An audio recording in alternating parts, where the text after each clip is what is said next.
자, 오늘 우리에게 주신 하나님의 말씀은 열왕기하 3장 말씀입니다. 14절부터 20절 말씀이고요.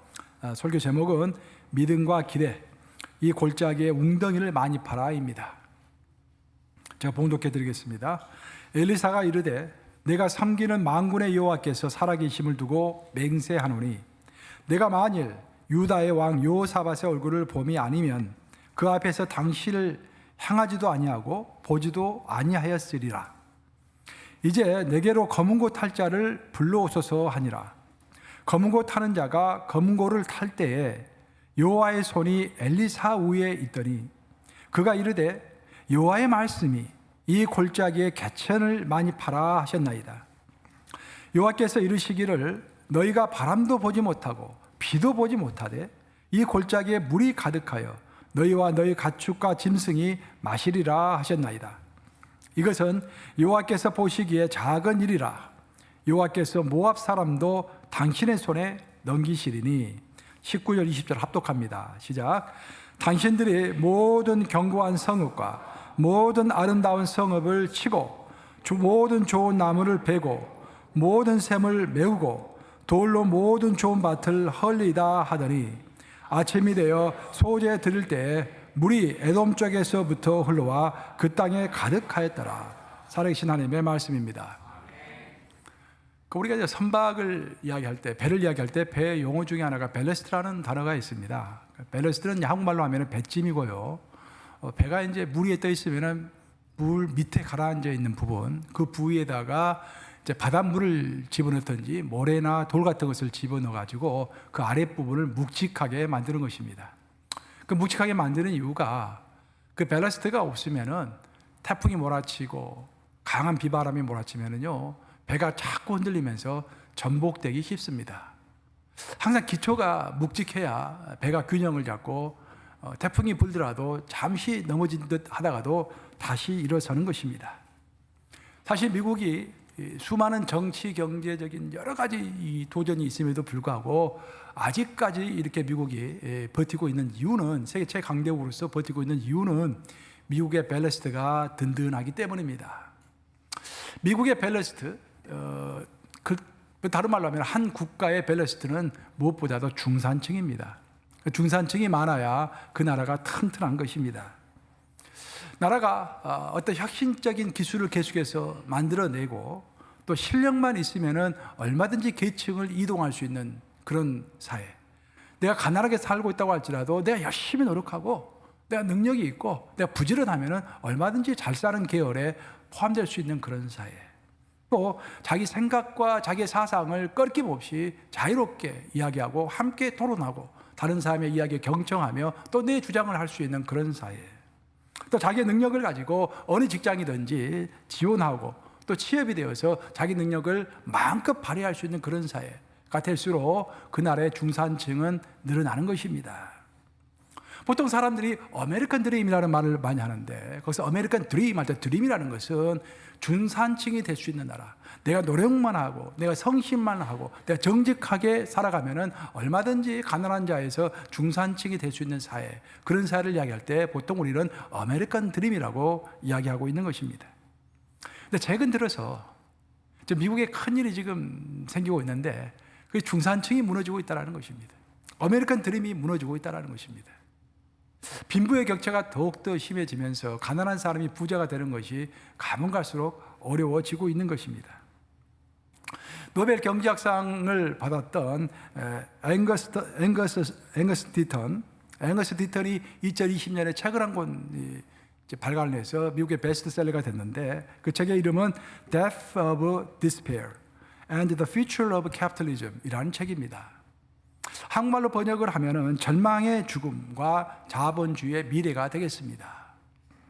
이 책을 출간해서 많은 사람들이 그 책에 관심을 가지고 논평을 하기 시작했고 최근 들어서는 한 3년 흐르는 사이에 지금 미국에서 걷잡을 수 없이 많은 그 식자층과 또 미국의 여론가들이 미국의 자본주의의 미래, 특히 중산층의 미래, 또 미국 제국의 미래에 대해서 많이 염려하는 목소리, 왜 미국이 이렇게 되고 있는가라는 것에 대해서 지적을 하고 있습니다. 앵거스 디턴에 따르면은 미국에서 사람이 태어났다가 죽으면은요 누구든지 사망 진단서를 이렇게 띄게 된다고 합니다. 제가 본 적은 없어요, 제가. 네. 그 사망 진단서를 떼는데 사망 진단서에다가 반드시 기재해야 할 한 칸이 있는데 그 칸 중에 하나가 바로 그 사람의 학력을 물어본다라는 것입니다. 고인이 어떤 학력을 가지고 있는지 물어보게 되어 있습니다. 그래서 거기다 써넣게 되어 있는데 그 학력란을 가지고 지난 20년 동안에 한 20여 년 동안에 통계를 내보았더니 깜짝 놀랄 만한 사실이 발견이 된 것입니다. 그것은 미국에서 절망사로 죽는 사람의 비율이 급속도로 높아지고 있는데 특별히 학사학위가 없는 미국의 백인들, 어찌 보면 전통적인 중산층이라고 할 수 있는 학사학위가 없는 미국의 백인들의 절망사가 급격하게 늘어나고 있다는 것입니다. 그 절망사라는 것이 뭔가? Death of despair, 절망적으로 죽는 것을 절망사라고 하는 거예요. 아무리 노력해도 희망이 없는 것입니다. 삶이 너무 힘들고 고달픈 것입니다. 그래서 극도로 많은 스트레스를 받는 것입니다. 그래서 미국에서 사람들이 극도로 스트레스를 많이 받으면 3단계를 거친다고 합니다. 제일 먼저 술을 많이 마시기 시작한다는 거예요. 그리고 그것도 안 되면 약을 하기 시작하는 것입니다. 마약을 이게 복용하기 시작하는 것입니다. 그것도 안 되면 나중에는 자살을 하게 되는 것입니다. 그래서 알코올 중독, 즉 알코올성 간 질환, 약물 과다 복용, 자살, 이 세 가지를 바로 절망사라고 하는 것입니다. 사람이 절망에서 죽는 것, 이 세 가지로 죽으면 절망사라고 하는데 최근에 이 비율이, 절망사로 죽는 비율이 급속도로 높아지고 있다는 거예요. 뭐 교통사고나 암은 상대가 안 되는 거예요. 절망사 비율이 높아지고 있는데 그 비율이 특별히 백인 중산층의 절망사 비율이 그 어느 때보다도 그 속도가 어마어마하게 빠르게 증가하고 있습니다. 자살 같은 경우는 과거에는 학력이 높을수록 자살을 많이 했다고 그래요. 근데 요즘에는 반대라고 합니다. 학력이 높을수록 자살률은 떨어지고, 예방교육을 많이 해서 그러나 모르겠어요. 자살률은 떨어지고 학력이 낮을수록 자살률이 높아지고 있다는 거예요.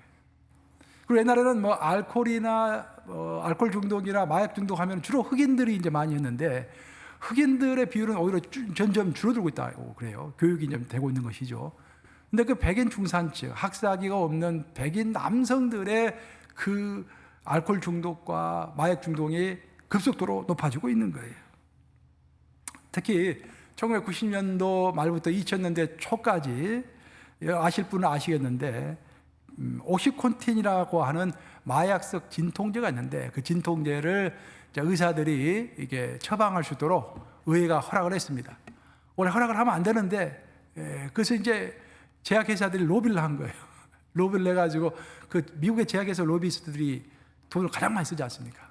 그래서 이제 엄청난 로비를 내가지고 그것을 진단할 수 있도록 처방을 할 수 있도록 허락을 하니까 처방이 많이 남용이 됐습니다.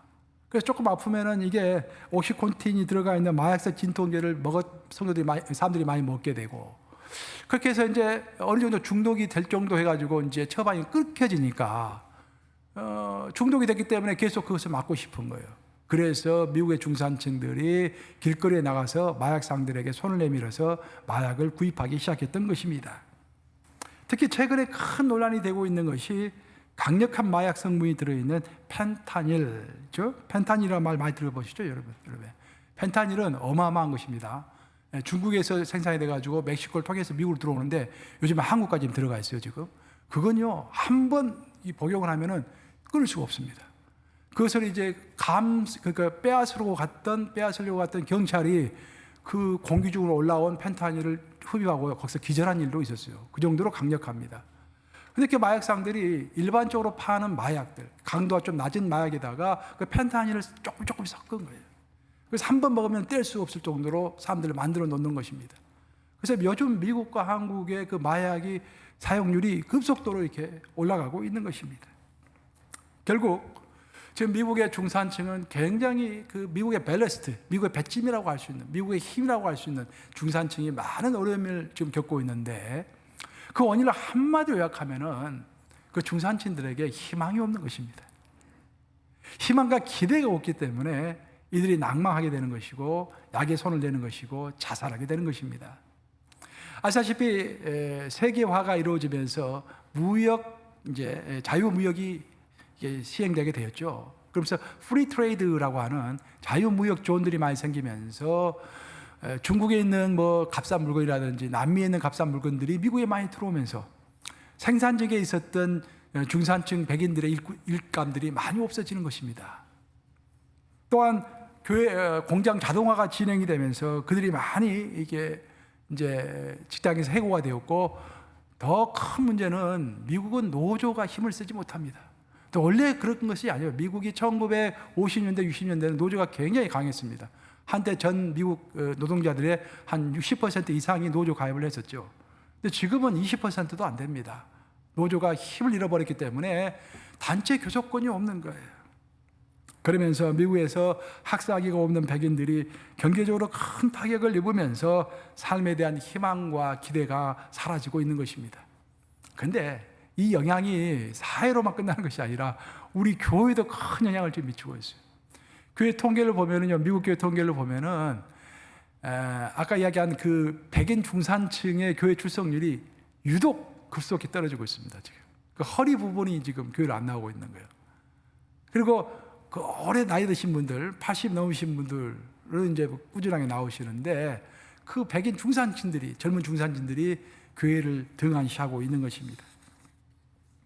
한 나라의 밸러스트가 중산층이라고 한다면은 우리들 신앙에 있어서 밸러스트가 무엇일까요? 우리 신앙에 있어서 밸러스트는 바로 희망이라고 할 수가 있겠습니다. 미국 중산층이 희망이 없어서 그렇게 죽어가듯이 우리 성도들에게도 희망이 없으면 죽어가는 것입니다. 우리 신앙이라는 것은 믿음으로 출발을 하죠. 믿음을 가지고 마음으로 믿고 입으로 신앙으로 믿음을 가지고 신앙을 출발합니다. 하지만 출발한 신앙은 희망이 없으면, 희망이라는 원료가 없으면, 희망이라는 가스가 없으면 앞으로 나아갈 수가 없는 것입니다. 영생에 관한 소망. 오늘 당장에 내가 몸이 아파서 금방 죽을 징이 된다고 할지라도 마음을 우리가 강대하게 먹을 수 있는 이유는, 주님, 내가 오늘 죽더라도 내 아이가 영생이 있을 줄로 믿습니다 라고 이야기할 수 있는 것, 그 확신이죠. 그 소망이죠. 여러분들이 믿음이 있다고 하면서도, 우리가 믿음이 있다고 외치면서도 질병을 두려워하고 죽음을 두려워한다면 진짜 소망은 없는 것이죠. 천국의 소망도 마찬가지입니다. 오늘 내가 지옥 같은 인생을 살고 있다고 할지라도 천국을 진실로 믿는다고 한다면 내 삶은 80평생으로 90평생으로 마감할 수 있지만 천국에서 삶은 영원한 삶이라는 것을 마음속에 확신한다고 한다면 내가 오늘 같은 오늘의 지옥을 뛰어넘어서 천국을 바라보는 삶을 살아갈 수가 있겠죠. 결국 소망과의 싸움인 것입니다. 무엇보다 우리는 영적으로 성장하기를 원합니다. 그렇죠? 이 만물이 성장하듯이 겨울에 모든 새싹들이 땅 밑으로 들어갔다가도 봄이 되면 다시 또 오르듯이 우리도 시간이 지나면 지날수록 예수 그리스도를 닮아가는 인격을 갖게 되고, 젊은 사람들이 다 나를 존경하고 권사님, 집사님 하면서 나를 존경하고, 그렇죠? 그리고 어디 가든지 저 사람은 존경할 만한 사람이야, 저 사람 믿을 만한 사람이야, 그런 말을 듣고 저 사람 예수님 같아, 그런 이야기를 듣고, 그것이 삶의 보람이 아니겠습니까? 그것이 희망이 아니겠습니까? 오늘 내가 물질을 잃어버린다고 할지라도 사람들로부터 명예를 얻는다고 한다면, 하나님으로부터 인정을 받는다고 한다면 오늘의 우리의 삶은 승리하고 있는 것입니다. 존재의 사루어짐, 그렇죠? 우리는 사루어지고 싶습니다. 어제 내 모습이 싫어요. 오늘은 좀 더 새로운 모습으로 하나님 앞에 서고 싶은 것입니다. 그것이 내 마음속에 소망으로 자리 잡고 있을 때 내 인생에, 내 신앙의 힘은, 에너지는 계속해서 우리에게 부어질 수가 있는 것입니다. 결국 인생에 있어서 밸러스트, 신앙에 있어서 밸러스트는 희망인 것입니다. 한국이 강복 70주년을 맞이했을 때 70주년은 항상 의미가 있죠. 7자는 또 암벽 숫자니까. 한국의 강복 70주년을 맞이했을 때 한국 대형 언론기관에서 대서특필했던 한 가지 사건이 있었습니다. 그래서 뭐냐면은 한국의 데니얼 유라고 하는 해병대 준장이 세계 최강의 부대, 세계에서 최고 센 부대, 미 해병대 1사단의 사령관이 되었기 때문입니다. 여러분, 세계에서 제일 센 부대가 보통 미 해병대 1사단이라고 그래요. 숫자도 제일 많습니다, 해병대 중에서. 그리고 역사도 제일 깊어요. 그러니까 1사단이겠죠. 근데 그 해병대 1사단 그 어마어마한 그 사령관 자리를 우리 한인 2세가 사령관으로 취임을 한 거예요. 특별히 미 해병 1사단은 여러분들이 잘 아시는 영화 국제 시장과 많이 연관되어 있습니다. 그 국제 시장의 그 영화의 배경이 이제 그 흥남철수 아니겠습니까? 흥남철수의 또 배경은 이렇게 됩니다. 한참 이제 우리가 국군과 연합군이 이제 북으로 올라갔을 때 계마고원에서 압록강을 건너온 중공군들하고 전투가 벌어집니다.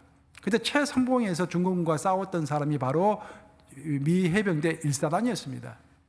근데 여기는 사단 병력을 가지고 싸우는데 중공군은 7개 사단 병력을 동원했습니다. 그 숫자로 보면 한 10배 이상이 됐다고 그래요. 그러니까 중공군의 1사단, 한 사단의 규모가 미국보다 좀 더 큰 것 같아요. 그래서 병력이 10배 이상 됐음에도 불구하고 계마고원의 온도가 마이너스 45도까지 내려갔다고 합니다. 어마어마하죠. 그러니까 맨손으로 총을 이렇게 달면은요, 손이 안 떼지는 거예요. 그래서 장갑을 끼고 이렇게 총을 쏴야 하는. 거기에서 1사단이 죽으리라는 각오로 10배나 많은 중공군을 맞이해서 2주간을 버텨냈습니다. 거기서. 그게 장진호 전투잖아요. 2주간을 버텨낸 거예요. 그 2주간을 버텨내는 사이에 흥남으로 모든 군함을 총동원해가지고 그때 군함이 193척이 갔어요. 200척의 군함이 거기까지 간 거예요. 그래가지고 10만 명의 병사를 싣고 또 10만 명의 민간인을 치는 것입니다. 그리고 그 200척의 군함이 사람들을 싣고 남하함으로 인해서 힘을 얻고 다시 북진할 수 있는 그런 에너지를 비축하게 되었죠. 아시다시피 우리 이민의 선배들은요, 한국에서 미국 올 때 사탕수수 밭으로 왔습니다. 하와이 사탕수수 밭으로 온 거예요. 하와이 사탕수수 밭으로 왔을 때 그 누구 하나 그 존재감을 알아주는 사람이 없었습니다.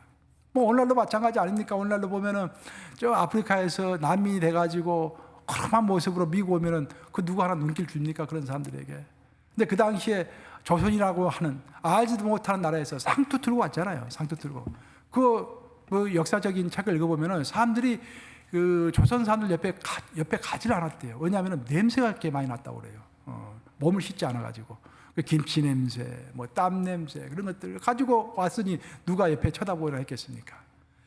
그래서 그 사람들이 사탕수수에서 아침부터 저녁까지 하루 종일 일을 했는데 역사적인 기록을 보면은 남자들은 하루 종일 일을 하면은 16불을 받았다고 그래요. 그리고 여자들은 10불을 받았다고 합니다. 뭐 돈가치가 그때하고 지금 다르니까 뭐 정확한 비교는 할 수 없지만 그거 받으면은 간신히 먹고 살 만한 돈이었다고 그래요. 두 부부가 벌어야만이. 그런데 그렇게 힘들게 돈을 벌면서도 그들이 나라의 독립을 위해서요, 남자는 16불을 받으면 1불을 떼어서 광복군 군사 자금으로 도네이션하고, 또 여자들도 10불을 받으면 그중에 또 1불을 떼어가지고 이승만 대통령이 그 돈을 다 모았다고 그러잖아요. 또 헌금이 아니라 기부를 하고, 그렇게 해서 또 그 하와이에 와가지고 자기 2세들 나름대로 어려운 삶이지만 그 2세들을 교육시킨 것입니다. 그들의 그런 헌신이 모아져서 우리나라가 일본으로부터 해방을 하고 광복을 찾게 됐고, 또 다니엘 누가 같은 정말 2세들이 잘 자라가지고 미국 제1사단의 해병대 대장이 되는 그 놀라운 역사가 이 땅에 펼쳐졌던 것입니다. 이런 이민의 역사, 당장에는 존재감이 미약하지만 그래도 미래를 바라보면서 끊임없이 노력해가는 이민의 역사를 이제는 저와 여러분들이 함께 써내려가고 있는 것입니다. 오늘 본문은 흩어졌던 씨앗, 그러니까 우리 이민자들을 보통 디아스포라라고 이야기합니다. 그러니까 디아스포라라는 뜻은 뭐냐면 흩어진 씨앗이라 그런 말이에요. 그래서 흩어진 씨앗이라고 했을 때 흩어진이라는 말이 중요한 것이 아니라 씨앗이라는 말이 중요하죠. 씨앗은 어디에 가든지 어디로 흩어지든지 그곳에 정착해서 뿌리를 내리고 열매를 맺는 것이 씨앗이죠. 그래서 디아스포라를 흩어진 씨앗이라고 하는 것입니다. 그 흩어진 씨앗인 디아스포라가 이 땅에서 이 골짜기와 같은 미국에서 살아갈 때 어떤 소망 가운데서 살아가야 할 것인지 그 소망에 관해서 설명해 주고 있는 귀한 본문이라고 할 수 있겠습니다. 오늘 본문의 내용을 이렇게 살펴보면은요, 본문은 어떻게 시작되냐면은 북이스라엘의 여호람 왕과 남유다의 여호사밧 왕이 소개가 되면서 이야기는 전개가 됩니다. 여호람은 북이스라엘의 아합과 이세벨 왕의 왕비의 아들이었습니다. 그러니까 북이스라엘에서 제일 이제 악독한 왕이 아합 왕이었지 않습니까? 그 아합 왕은 누구하고 연관이 많이 있겠습니까? 엘리야하고 많이 연관이 깊죠. 근데 이제 아합이 저기 이제 그 아세라 신을 섬기는 저 레바논에서 신부를 데려왔는데 그 사람이 이제 이세벨 왕비입니다. 이세벨하고 둘이 결혼을 해가지고 3명의 자녀를 낳았는데 둘째가 여호람이고 셋째가 아달랴입니다. 그 유명한 아달랴가 나중에 남유다로 시집을 나가지고 거기서 여왕이 되죠. 그런데 아버지 아합이 이게 다스렸을 때는 힘이 강대해가지고 그 근방 있는 나라들이 다 북이스라엘에게 조공을 바쳤습니다. 근데 아합이 죽고 그 아들 여호람이 왕이 되니까 주변에 있는 나라들이 이제 요동을 하면서 야, 우리도 한번 독립해보자. 그러면서 반항을 하기 시작한 것입니다. 특히 모압이 반항을 심하게 했어요. 그것을 보고서 여호람이 화가 나서 전 군사를 동원시키고 혼자 힘으로 좀 안 될 것 같으니까 여호사밧에게, 그러니까 남유다의 왕인 여호사밧에게 도움 요청을 합니다. 근데 여호사밧이 도와줬었던 이유가 있는데, 사실 이제 역사서를 읽어보면은 여러분들 구약에 있는 역사서가 대부분이 북이스라엘, 남유다 이렇게 두 개 나눠져 가지고 나오잖아요. 그걸 간단하게 이해를 하려면은 오늘날 한국을 이해하시면 됩니다. 오늘 한국은 북한과 남한이 한 민족이지만 두 개로 나눠져 가지고 전쟁하고 싸우고 있잖아요. 마찬가지예요. 그 당시 북이스라엘과 남유다는 같은 민족이지만 서로 나누어서 전쟁을 하고 있는 그런 사이였습니다. 그럼에도 불구하고 아합이 북이스라엘의 왕 때 좀 나라를 좀 화해 분위기로 이끌어야겠다라고 생각해가지고 자신의 딸인 아달랴를 남쪽으로 보내서 여호사밧의 아들과 결혼을 하게 만듭니다. 그래서 현재 북이스라엘의 왕은 여호람이고 여호람의 여동생인 아달랴가 남유다에 가서 며느리로 있는 거예요. 왕이 며느리로. 그러니까 사돈지간이 된 것이죠. 그래서 그런 배경을 가지고 오늘 본문에 나오는 여호사밧에게 요청을 합니다. 여호람이 우리 함께 전쟁하십시다. 제가 이런 자세한 설명을 드리는 이유는 뭐냐면은 성경을 읽어보면은 여호사밧은 하나님의 총애를 받았던 왕입니다. 근데 그 하나님의 총애를 받았던 왕이 어찌하여 북이스라엘에 하나님이 정말 싫어하시는 여호람 왕과 연합을 했는가? 그건 좀 여러분들이 궁금하게 생각하실 것 같아서 제가 쭉 설명을 해드린 것입니다. 그래서 결국 두 왕이 힘을 합치고 북남유다의 여호사밧 왕이 이제 전쟁을 하러 갈 때는 자기 혼자 간 것이 아니라 자기의 속국인 에돔 왕을 초청을 했습니다. 그래서 결국 오늘 본문을 보시면은 북이스라엘의 여호람, 남유다의 여호사밧, 그리고 에돔 왕, 이 세 왕이 힘을 합쳐가지고 지금 모압을 치려고 가는 것입니다. 그게 이 장면이 시작이 되는 것이에요. 근데 모압 땅을 이제 쳐들어가기 위해서 에돔과 모압이 국경을 마주하고 있으니까 에돔을 거쳐서 이제 모압 땅을 들어가게 되는데 모압과 에돔 그 중간에는 돌산입니다. 돌산.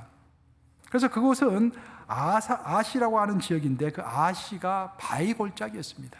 근데 그곳은 행군하기가 좋은 지역이에요. 왜냐하면은 사시사철 물이 흐르는 곳입니다.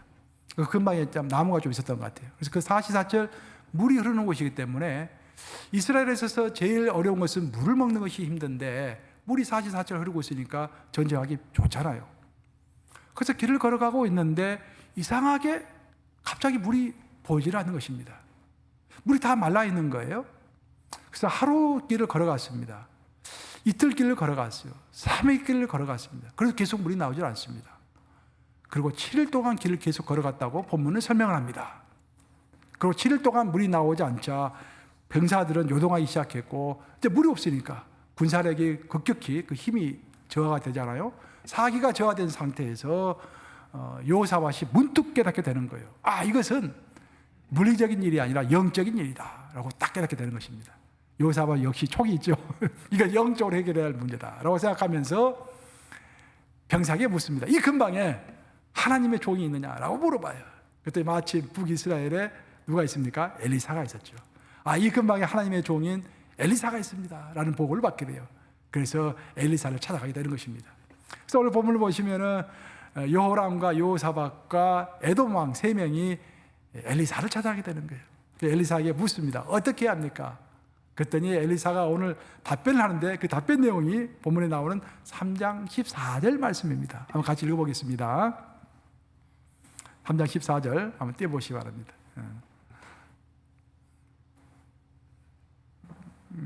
열왕기하 3장 14절 말씀을 한번 띄워보시기 바랍니다. 자, 여러분들 같이 읽습니다. 시작. 엘리사가 이르되 내가 섬기는 만군의 여호와께서 살아계심을 두고 맹세하노니 내가 만일 유다의 왕 여호사밧의 얼굴을 봄이 아니면 그 앞에서 당신을 향하지도 아니하고 보지도 아니하였으리다 라고 되어 있습니다. 이 말이 무슨 말이냐면은 엘리사가 아주 적나라하게 이야기하는 거예요. 단도직입적으로 이야기하는 것입니다. 내가 여호람 당신이라든지 북이스라엘 왕이 여호람이라든지 에돔 왕 당신을 봐서는 아무 말도 하고 싶지 않은데 내가 여호사밧의 얼굴을 봐서 하나님의 말씀을 내게 들려주겠다라고 그렇게 이야기하는 거예요. 그러면 거기에 여호람이 굉장히 기분 나빴겠죠. 에돔 왕도 굉장히 기분 나빴을 것입니다. 하지만 여기서 우리는 아주 중요한 교훈을 한 가지 얻게 되는 것입니다. 그래서 뭐냐면은 우리는 신앙생활 할 때 누구와 함께 하느냐가 너무도 중요한 것입니다. 이 세 사람이 있습니다. 세 왕이 있습니다. 에돔 왕이 있고 북이스라엘의 왕이 있고 남유다의 왕이 있습니다. 그런데 여기서 남유다의 왕만 여호사밧만 하나님이 보시기에 의인이고 나머지 두 사람은 불의한 죄인입니다. 그런데 하나님께서 판결을 하시고 일을 하실 때는 세 사람 중에 두 사람이 죄인이기 때문에 한 사람을 함께 벌을 주시지 않고 정반대로 한 사람이 의인이기 때문에 그 한 사람 때문에 나머지 두 죄인이 구원을 받는 것입니다. 아멘 하십니까 여러분? 이해되세요? 얼마나 중요한지. 이것이 하나님의 법칙입니다. 오늘날 한국이 많이 타락했다, 미국이 많이 타락했다, 굉장히 말들이 많습니다.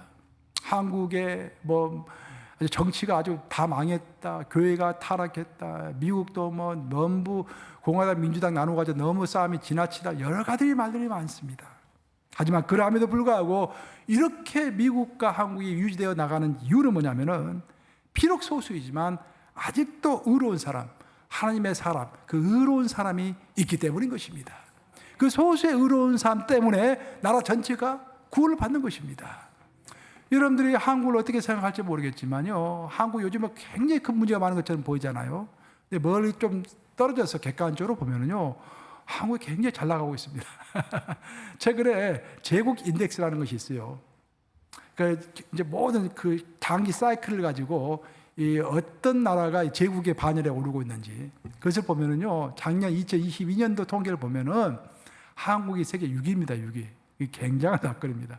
1등은 미국, 2등이 중국, 3등이 EU, 4등이 독일, 5위가 일본. 근데 사실 독일이나 EU는 똑같은 것이잖아요. 그 빼면은 한국이 5위나 마찬가지인 거예요. 이 한국은 모든 경제 요소가 다 갖춰져 있지 않습니까? 모든 첨단 산업이 다 있기 때문에 세계 경제의 미래를 보려면은 한국을 보면 된다라는 말이 있잖아요. 예? 그 정도로 한국이 잘 나가고 있는 거예요.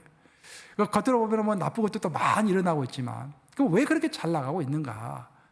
아직도 버티고 있는가? 그 이유는 많은 부분이 타락한 것은 사실이지만 소수의 의인이 아직도 그곳에 있는 것입니다. 가정도 마찬가지고 직장도 마찬가지입니다. 교회도 마찬가지입니다. 우리는 교회가 불의한 사람이 많다, 컴플레인이 많다, 부정적인 것이 많다, 이런저런 소리 많이 합니다. 교회가 큰일 났다는 소리도 하고 별의별 소리를 다 할 수가 있죠. 하지만 교회가 불의한 사람이 많은 것이 문제가 아니라 의로운 한 사람이 없는 것이 문제일 줄로 믿습니다. 그것이 문제인 거예요.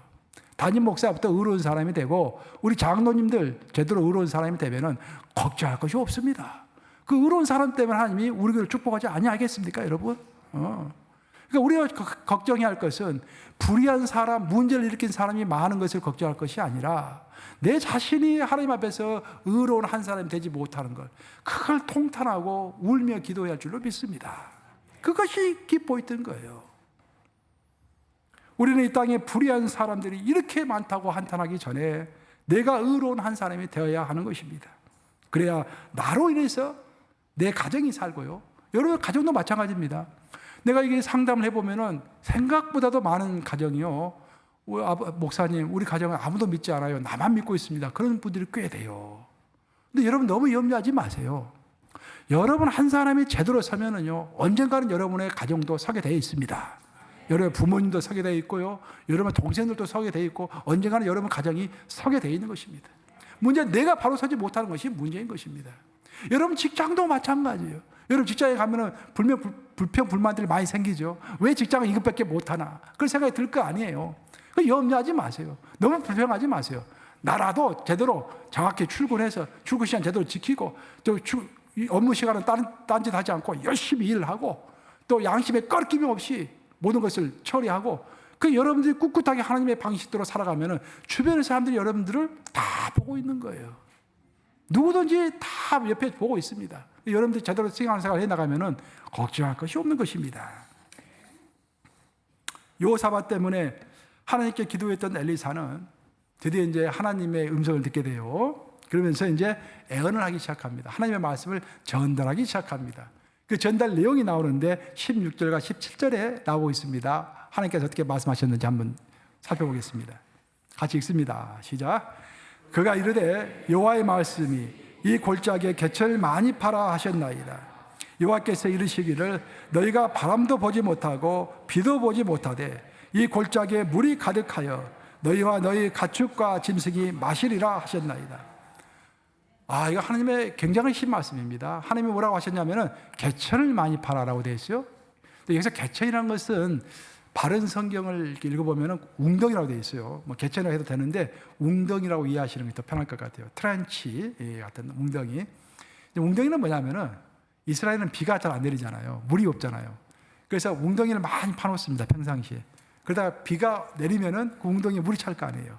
그 물을 이제 짐승들에게 먹이고 식수로도 사용하는 거예요. 그래서 보면은 구약을 읽어보면은 요셉이 웅덩이에 빠졌죠. 그 웅덩이가 바로 이 웅덩이인 거예요. 빗물을 받기 위해서 파는 것이 웅덩이입니다. 근데 놀랍게 하나님께서 너희가 웅덩이를 많이 파라. 뭐라고 몇 개 파라고 그랬습니까? 많이 파라고 그랬죠. 많이 파라고 말씀을 하시고 나서 그 다음 말씀이 바람도 없고 비도 없을 것이다. 이 말이 상충이 되잖아요. 웅덩이를 파는 이유는 비를 받기 위해서 웅덩이를 파는 것인데 웅덩이를 파라고 하신 다음에 비가 없을 것이다 라고 말씀하시는 거예요. 그 말을 들은 세 사람이 어이가 없었을 것입니다. 그래서 보면은 여호람은 저는 운명을 쭉 읽어보면 여호람은 불평을 많이 합니다. 예? 불평을 많이 하는데 여호사밧은 약간 달랐어요. 하나님의 뜻이 있겠지 하고 급한 마음에 일단 순종하자. 오늘 성가대 찬양 순종하게 하옵소서. 일단 순종하자 해가지고 구덩이를 병사들에게 파라고 합니다. 명령을 내립니다. 오늘 본문을 읽어보면 밤새 구덩이를 팠다고 그랬죠. 밤새 판 거예요. 근데 여기서 이제 큰 차이가 있는데 하나님의 말씀을 100% 믿고 구덩이를 판 사람과 하나님의 말씀을 반신반의하면서 구덩이를 판 사람은 달랐을 것입니다. 하나님이 어떻게 해서든지 파놓은 구덩이에 다 물을 채울 것이다 라고 믿었다고 한다면은 있는 힘을 다하여 최대한 많이 구덩이를 팠겠죠. 근데 어떤 사람은 구덩이를 파라고 하면서 비가 내리지 않는다? 이거 말도 안 되는데 하면서 이걸 구덩이를 파야 하나 멈춰야 하나 자꾸 망설이는 거예요. 헌신해야 하나 말해야 하나 순종해야 하나 말해야 하나 구덩이를 파야 하나 말해야 하나. 그러니까 파는 둥 마는 둥 하고 파는 게 100% 믿고 파는 사람의 절반도 못 파는 거예요. 그러다가 드디어 한밤이 지나고 나서 아침이 되었습니다. 근데 밤새 비가 한 방울도 내리지 않았어요. 걱정이 많이 됐습니다. 그때 여호사밧이 명령을 하죠. 자, 더 이상 근심하지 말고 우리 하나님께 예배드리자. 오늘 보면 소제를 드렸다고 돼 있죠. 소제를 드렸으면 번제도 드렸겠죠. 하나님께 제사 드린 거예요. 모든 근심 염려 다 물리치고 하나님께 예배드리려고 다 모인 것입니다. 그때 오늘 본문을 보면 놀라운 일이 벌어지죠. 저 에돔 쪽에서, 북쪽이죠. 에돔 쪽에서 물이 흘러내려와서 모든 파놓은 구덩이를 다 메꿨다라고 되어 있는 거예요. 여기서 놀라운 것은 뭐냐면은 백성들은 구덩이를 파면서 물이 어디서부터 올 거라고 다 예상하고 있었습니까? 하늘로부터 내릴 거라고 예상하고 있었죠. 근데 하나님은 하늘이 아니라 어디서부터 물을 주셨죠? 땅으로부터 물을 주신 거예요. 우리의 인간의 상상과 그 기대를 뛰어넘으시는 것입니다. 이게 하나님의 방법인 거예요. 근데 여기서 또 한 가지 중요한 것은 아까 내가 이야기를 했지만 자기가 판 만큼만 받을 수 있는 것입니다. 100% 믿었던 성도들, 이렇게 100% 믿었던 그 군사들은 반드시 하나님께서 웅덩이를 채울 것이다 라고 믿었다고 한다면 땀을 뻘뻘 흘리면서 최대한 많이 팠겠죠. 판 만큼 다 그 구덩이가 물이 메꿔졌던 거예요. 그렇죠? 근데 그것을 믿지 못하고 팔까 말까 헌신할까 말까, 충성을 할까 말까, 믿음을 가질까 말까 했던 그런 병사들은 자기가 판 만큼만 물을 받을 수가 있었던 것입니다. 그래서 오늘의 본문을 대면하는 우리가 얻는 교훈은 아주 명확합니다. 우리는 우리가 살고 있는 골짜기, 이 골짜기는 미국이라는 삶의 터전이죠. 이 골짜기에서 할 수 있으면은 우리는 아주 많은 웅덩이를 파할 줄로 믿습니다. 왜냐하면 파면은 하나님께서 채우시니까. 믿음으로 파면은 하나님께서 채우시는 거예요. 문제 우리가 파지 않기 때문에 받을 수가 없는 것입니다. 성경은 명확해요. 그 교훈이. 믿음으로 파면은 판만큼 하나님께서 채우시는 것이죠. 미국은 다시 건강하게 성장하기 위해서 중산층이라는 웅덩이를 더 깊게 더 많이 파야 할 것입니다. 미국의 중산층이 더 많이 늘어나야 합니다.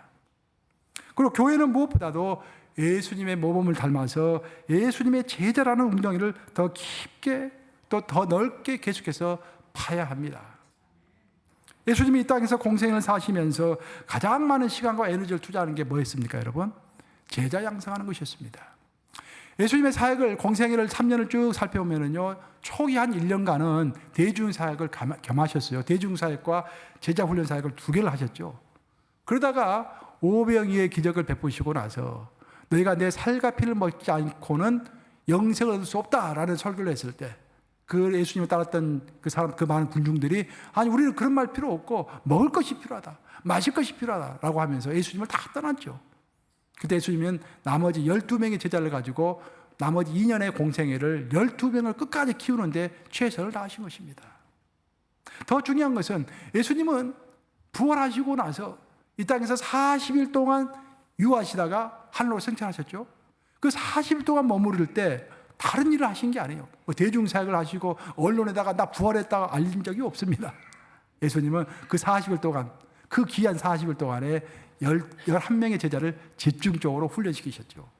그리고 하늘나라로 올라가시면서 내가 내게 분부한 모든 것을 모든 족속이 가르쳐 지키게 하라 라고 명령하신 거 아니겠습니까?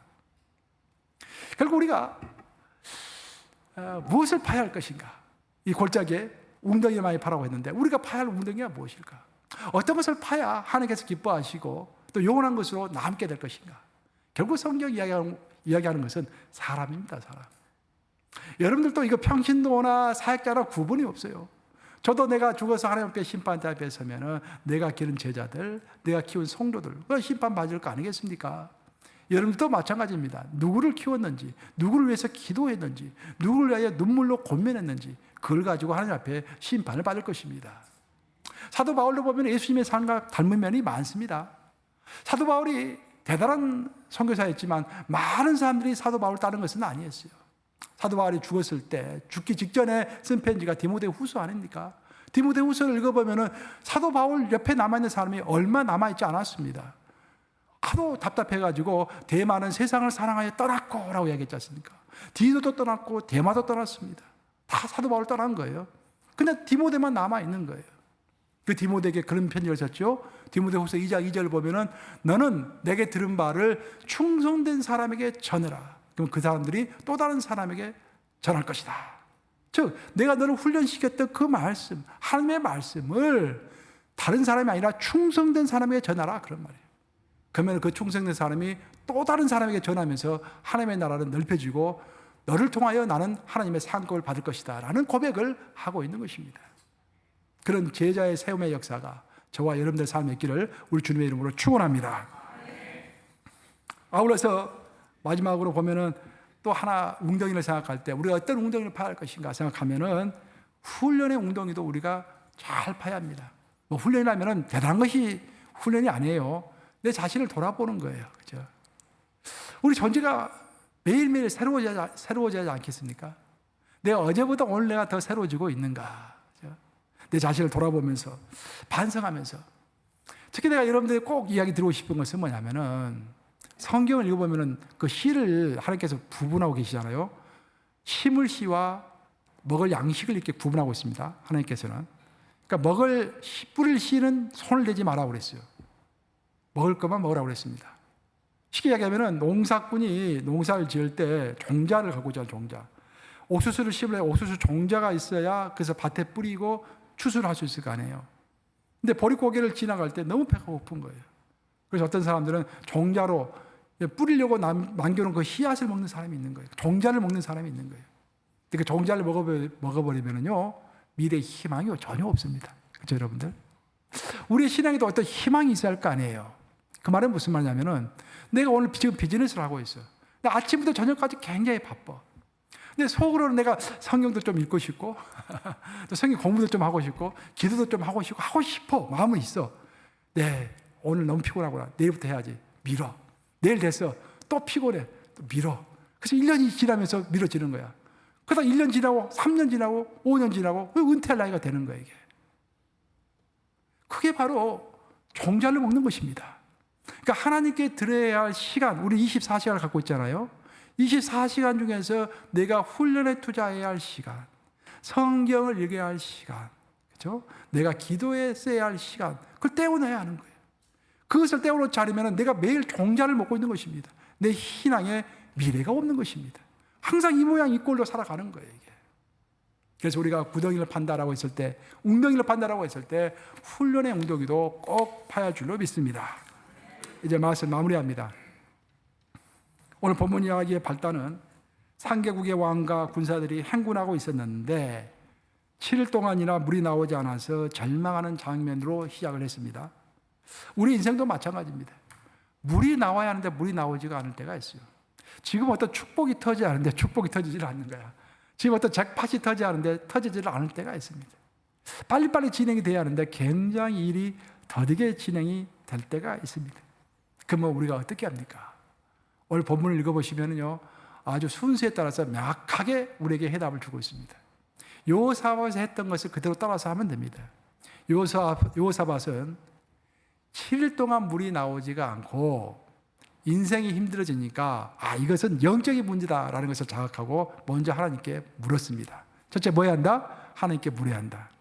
두 번째, 하나님의 음성을 듣고 의심쩍었지만 우물을 파라 라고 했을 때 그 말을 100% 믿고서 행동으로 옮겨서 순종했습니다. 세 번째, 계속해서 비가 내리지 않자 의심이 되었고 고민이 되고 염려가 되었지만 의심, 염려, 근심 다 내려놓고 뭘 드렸습니까? 예배를 드렸죠. 이 세 가지인 거예요. 우리가 여러분의 삶에 물이 나오지 않고 잭팟이 터지지 않을 때, 뭔가 너무 더디게 일이 진행이 될 때, 첫째는 하나님께 물어야 합니다. 둘째는 하나님께 순종해야 합니다. 그리고 예배 드리심으로 승리하시고 쟁취하시는 여러분 되시기를 우리 주님의 이름으로 축원합니다.